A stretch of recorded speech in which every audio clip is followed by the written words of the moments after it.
Admiral Richard, last year you testified before this committee that you hoped the nuclear policy review would include looking at the wide array of capabilities we have in our arsenal, including space and cyber. In other words, our ability to deter adversaries is not only about nuclear weapons that we have, it's also about conventional weapons and other areas of strength. And it sounds like the adoption of integrated deterrence that will be part of this review does precisely that. Was Strategic Command fully consulted and able to fully participate in the nuclear posture review process? Senator, first, I want to endorse the idea of integrated deterrence. STRATCOM and previous commanders have been calling for this, the idea that you use every available instrument, not beyond the military, to best deter your opponent and resolve political issues at the lowest possible level of violence. So we are strongly in support of that. Second is to understand, though, that nuclear deterrence in particular is a part of integrated deterrence. They're not different things. In fact, if you don't have the nuclear piece inside of it, the rest of integrated deterrence doesn't work because your opponent might be able to... Forgive me for interrupting, Admiral. I understand this. I'm just asking a question about process. Was Strategic Command fully consulted and able to fully participate in the nuclear posture review process? STRATCOM was fully involved in the nuclear posture review process up through the Secretary of Defense. I had plenty of opportunity to tell the Secretary personally. We led portions of the nuclear posture review, but beyond that, ma'am, I don't know. Okay. Now, as we discussed last year, the nation's nuclear policy is up to the President and the Secretary. And the goal of a nuclear posture review is to rigorously examine options to determine the proper role for nuclear weapons in our national security strategy.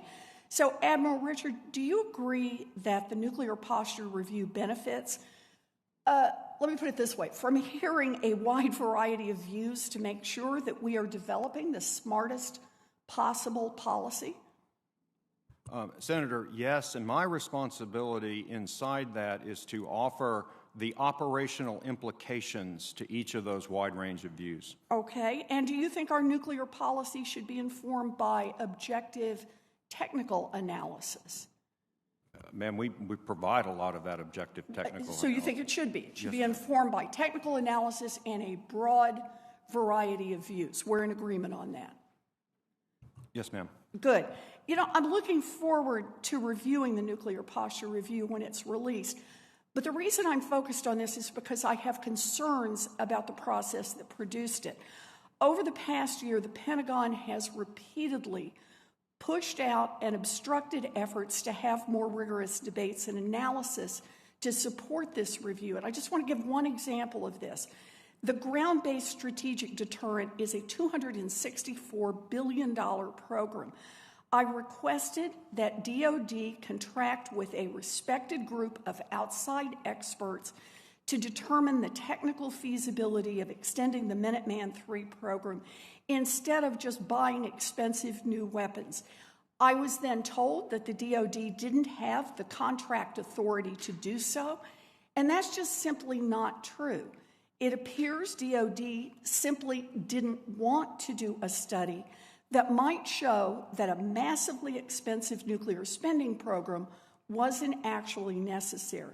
Now, my view on this is no secret. We must reduce the role of nuclear weapons in our defense strategy. It's dangerous and it results in a staggering amount of spending, more than $630 billion over the next decade.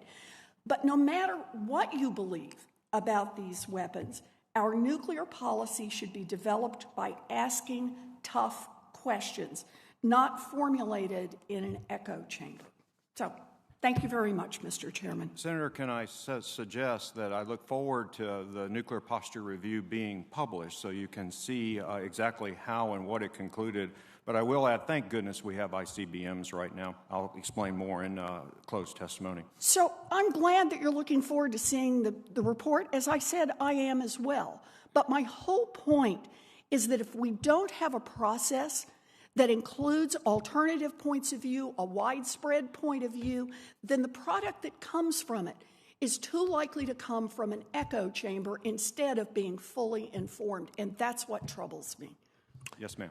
Thank you, Senator Warren. Senator Ernst, please. Thank you, Mr. Chair, and thank you, gentlemen, very much for being here today.